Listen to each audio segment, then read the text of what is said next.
And that's what it looks like. You basically press it on once and then off? Yeah. Do you think we should shut the door because of the fan noise? If you want to. Well, I feel bad shutting Martin in there, but... No, you'll be fine.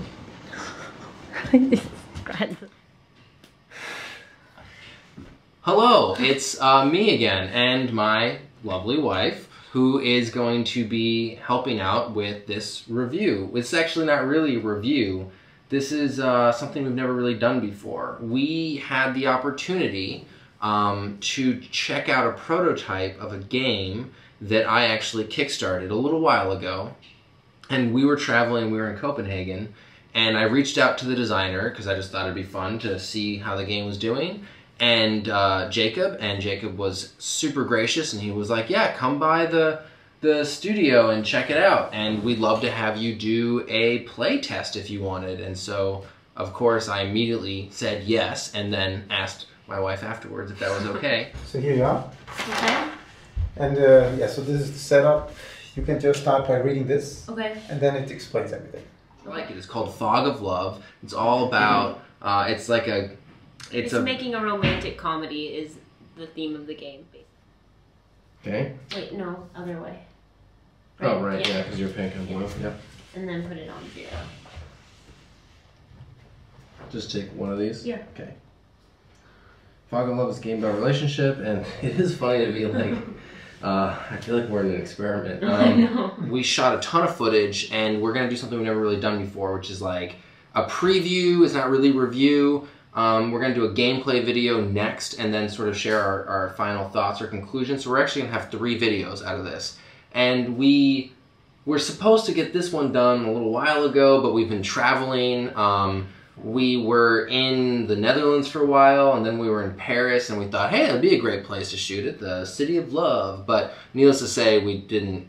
So now we're in Ireland. We're in the country of love. That's not. That's what everyone calls Ireland. Nobody calls it that.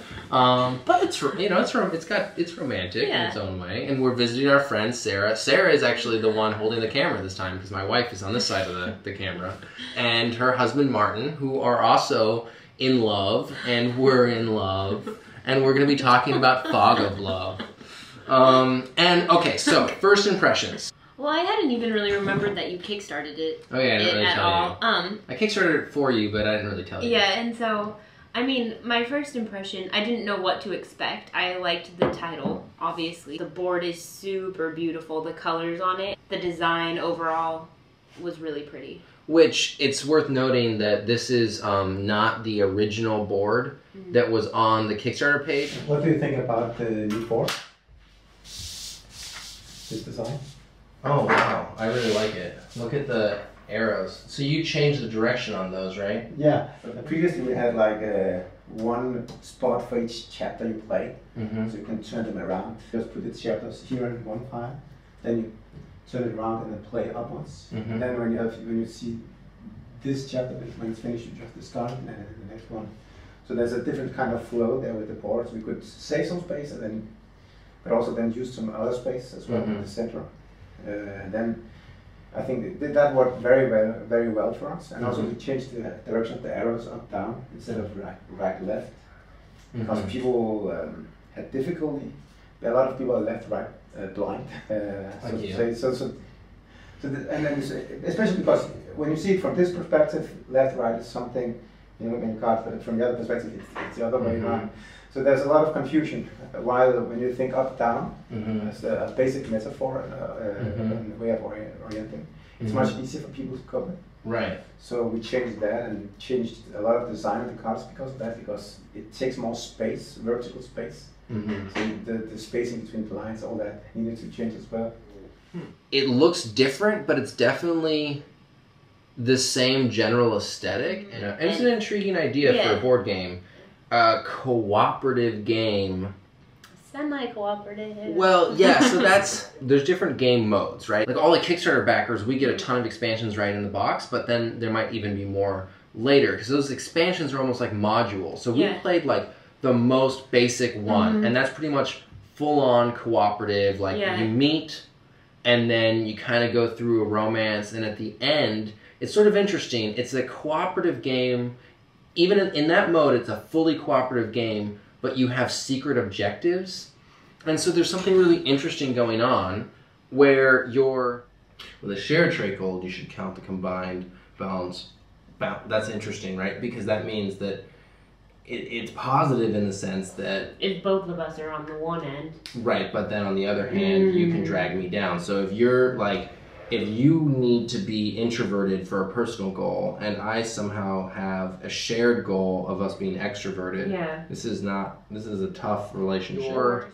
There's something very mechanical and very gamey about aspects of the game, because you'll be trying to improve you'll be trying to gain certain qualities, and they're interesting because they're always sort of bifurcated. So there's, like, you can be, I don't have the board in front of me. Normally I would show the board, right? But you can have, there'll be traits that will be sort of like the opposite of each other, and so, but you can also do this sort of above the table thing where because you can't tell your partner, hey, this is my secret objective. So you have to find sort of subtle ways to kind of above the table communicate, this is what I need, or this is what I need. And in that way, it really like almost breaks the fourth wall of the theme, where you really are like in a relationship trying to communicate your needs, you know? Yeah. So remember the setting. We just ran into each other at the conference, remember? It was yesterday. It was yesterday, but I just, it was yesterday. And I think that was a fun part of it too, because when you first start playing the game, you pick certain characteristics, or your partner picks them for you. Yeah, you pick them for the other person, for which the is other really person. interesting. But then I think you also pick some for yourself, too. Yeah. You do. It's been a minute since we played it. Which I feel like the videos of us playing it will shed a lot more light on this. All right, you go first. Okay. Well, the first thing that you said that I noticed, you first, and I think it was yes, because you were wearing such strange makeup for a man. Oh, yeah? Yeah. So I'm a almost man. Clownish. Okay. I don't know. Well, what I noticed about you was that I'd never seen anyone quite so hairy before. Oh, that's and fun. that's, yeah. Oh, no, that's just funny because I definitely had a similar impression when I saw your long blonde hair. Oh, yeah? Mm-hmm. Well, I think, but it was your amazing, affect and hair that I was drawn to, but your hairiness. Oh. But I think it was after we started talking and I got to know you that I appreciated how eloquent you were. Oh, thank you. Yeah. And really, even though those were both kind of effeminate, which wasn't necessarily my main, thing, I just really, once I got to know you, realized that you were super muscular and manly, so it kind of... So I'm the lead singer of Twisted Sister, is basically what you're telling me right now. Yeah. But one thing that I really appreciated was telling the story of, when I first met you and, I'm this, that, and this, and it reminds me a lot of Dead of Winter, because that's one of our favorite games to play, where we always, with your secret objective, you can't just say, I need books. You have to be like, like Carla Thompson, I think that's one of their names, is really would feel a lot better if she had, and when I mentioned that, when we were playtesting it, Jacob actually said that Dead of Winter was one of his... Well, and specifically the crossroad cards. He said, so much more can be done with these crossroad cards. And that's a good way of describing the game, I'd say. It's like crossroad cards are the main mechanic, and you'll have a hand of them. So do I look at these or no? Yeah, I think you can look at them. Yeah, it says look through your cards. Notice that there are two types of scenes. Of them. And you'll play one, and they will be different options. Now, unlike Dead of Winter, where it's just the player chooses and it can have good or bad things for them or for the group, in this case, it's like you have a secret objective where you really need your partner to choose one of the three options, but you have no way of explicitly telling them what it is. You have to just sort of hope that you've communicated or made it clear, by your actions, what you need. These are the consequences. So if you choose A, we both Oh, you lose hearts and I gain hearts. Oh, okay. If you... Oh, man, that was like a really... It's a hilarious scene, but like... Yeah, way to put me on the spot. It's like our first conversation. You're like... It's either bad for you and good for me, or it's bad for both of us and worse for me than you. But then I think I feel like this is a big part of why you would make this decision. It's an opportunity for you to be deceitful, pretentious, and self-centered, which I don't know if you have any reason to want to be those things, but I think that's kind of... Yeah. All right. Okay. You ready? Mm-hmm. I'm not gonna lie for you. I'm sorry. sorry. I should have known. I mean, it's just because I worry. Like, what kind of trouble are you in, you know? I can't cover for you without a little bit more. You're a little less attractive to me now. And you get to put another thing here. Oh. And then there are some where you choose together, and if you choose the same thing, then you get like a huge reward. But if Is that? Oh, yeah. Go. Let's go for a month. Yeah. reward, but if you don't choose the same thing, like one person can get a reward and the other person can get punished. So. Or you both can get punished. Yeah. And well, after that rocky start, here I brought you some flowers. Oh. We both choose. Either 20 large red roses, 50 fancy colored tulips, or a huge custom-made lavender bouquet.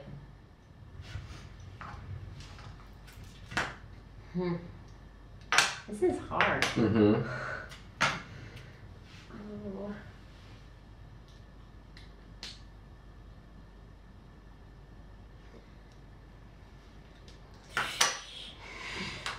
Ready? 1, 2, 3. Oh. Isn't that what we wanted? Yeah. We did what? Okay. Good job. I think I get +1, you get +2, and then I draw a sweet card. Yeah. See, I made up for what I did when I said I wouldn't cover for you. And they're kind of interesting that way too, because they are like crossword cards in the sense that they're not just mechanical. Like some of them, there isn't like a clear good choice, bad choice, or middle of the road choice. Yeah. Or they're,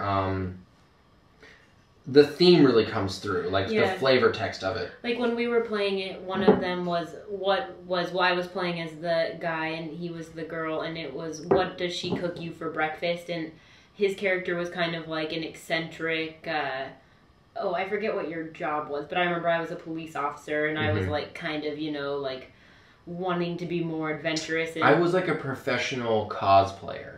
No, I wanted to be a board game designer, but basically I was like a professional person who goes to conventions. Mm-hmm. Yeah. And so I picked that they would have made me like Chinese food for breakfast because I was like, well, I mean, if I'm thinking about his character, and so I mean there is like, it's very thematic in the choices that you make, but it's more, but I mean you do have to have the game player logic of what cards you play.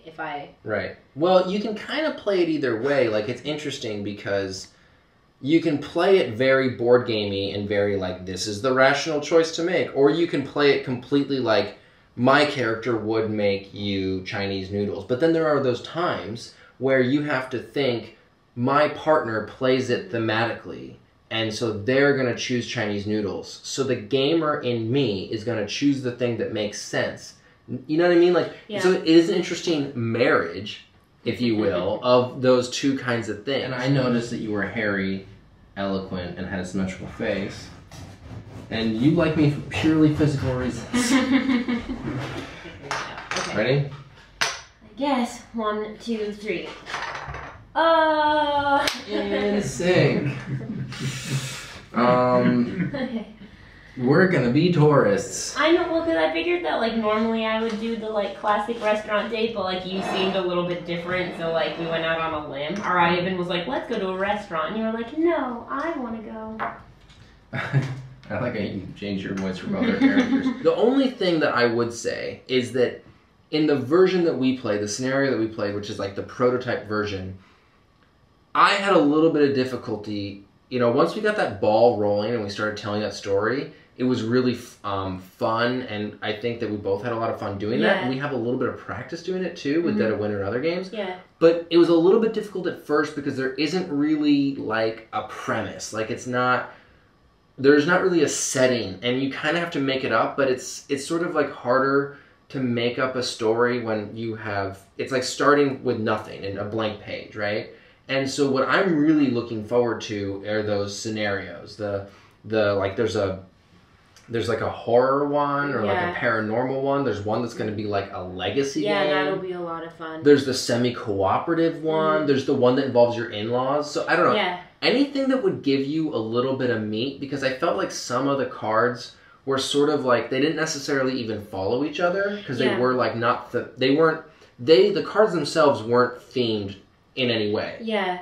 So it'd be like you were at dinner and then it was the next morning, but then it was, so, but I think that a lot of that too, and something that I did like about this game, and I said it once and I'll say it again, is the tutorial mode, specifically because a lot of the time when we get a new game in the mail, and it's usually kind of, like after we've eaten dinner and Brett says, oh, do you want to play this game? And I'm like, sure, can I put something on while you figure out the rules? And so, I put on Netflix and Brett reads the rule book, and then, that it takes him about a half hour to like 45 minutes to figure out the game. And by that time I'm tired. I don't want to really play a game anymore, and I especially don't want to learn a new game. So I think that the beauty of this is that you can get it right to the table and right to learning it, and there isn't that time where for me, and I don't know how it is for other people, but that your main gameplay partner is your significant other, and they're gonna, get tired in the time that certainly the market, I think, for this game is someone, significant others or partners. And the tutorial was fun. So pick up and read tutorial 1. Have fun. Okay. Pick up the next 2 cards in the speed deck. These are your character cards. Both take the card that matches your color. Take one of your colored tokens and place it on 0. Pick up the next 2 cards in the sweet deck. Okay. So it's like they've sandwiched the instructions into the deck so that you only learn rules as you need them, almost like in a video game, but without. Really nice. But I mean, they did it in this analog way, and that you can tell they put a lot of work into it, and they did a really nice job. And I'm glad they did it that way, because it's not a game with a lot of rules, but it's one of those games where it's almost like learning everything that there is to know can just take a while. And even in that tutorial mode, I definitely reached a point where I was like, okay, I'm done. Like, I don't want to get another card that gives me another rule. But actually, that was exactly the moment where it stopped. I mean, it has like a nice arc because it lets you jump into the game, and then a couple more things come later, and then you start to be like, and at first it's like, okay, it's breaking up my flow a little bit, but right at that point where it feels frustrating, I feel like that's when the game really gets off and running. Yeah, and then it'll be, 15 minutes later before you get another tutorial card. Right, but by the time you're done playing that first tutorial mode, which you could play again if you wanted, but by the time you're done, I mean, you know the base game, and they said there's going to be like an index rulebook, which will be really cool. But and then that way, like we won't have to reference it again, because I obviously don't remember how to play the game perfectly. But well, definitely there are going to be little like anything, there are going to be little rules. So okay, who was she? So. God, you're like really hard to date. Jeez. I'm worried that there was a person who was looking for me. I saw you talking intensely with somebody yesterday. Who was that? You get to choose. You just met yesterday. I know. I'm just curious. Okay, so there are no like repercussions, right? Like for. Okay. It's just these. Okay. You put another one of these here, right? Yeah. That was my ex. Thought she had left town. I was surprised to see her here. I usually have a thing, apparently, for nomadic women, and I thought that she was already gone. So I get to put one here, right? Okay. Yes. Oh. Tutorial card. No. A situation is another type of scene. You play a situation on your turn. Unlike most other scenes, they usually don't have any choice on them. Instead, they are an effect that happens immediately. Okay. So I'm going to draw up to 5. I have a feeling this is Oh. about to be a situation. It's a situation. But Triple rainbow. Wait, do you play it right away? Well, I think that that's essentially what it's saying. Is that like, because I'm supposed to draw my hand up to 5 before it's your Yeah. turn. And so, oh, you play. It does say you play it on your turn though, so maybe I wait. Yeah. But I don't think I have a choice though. But it's not your turn. Oh, I guess I do have a choice. Like, I don't have to play it. Yeah. But if I do play it, it has a thing that doesn't. It happens immediately. Mm-hmm. And can have lasting effects. Oh, okay. Got it. Okay. So it's your turn. Changing the conversation to something a little bit more pleasant. What is your most treasured memory? Could it be something about your parents, about a great time with friends, about your accomplishments, or about your first love? I'm going to tell you something about my first love. Yeah. They were a makeup artist and got me really into makeup, and they're off. I mean, we're done, but I still love makeup. And so, what? Just a great story. I'm kidding.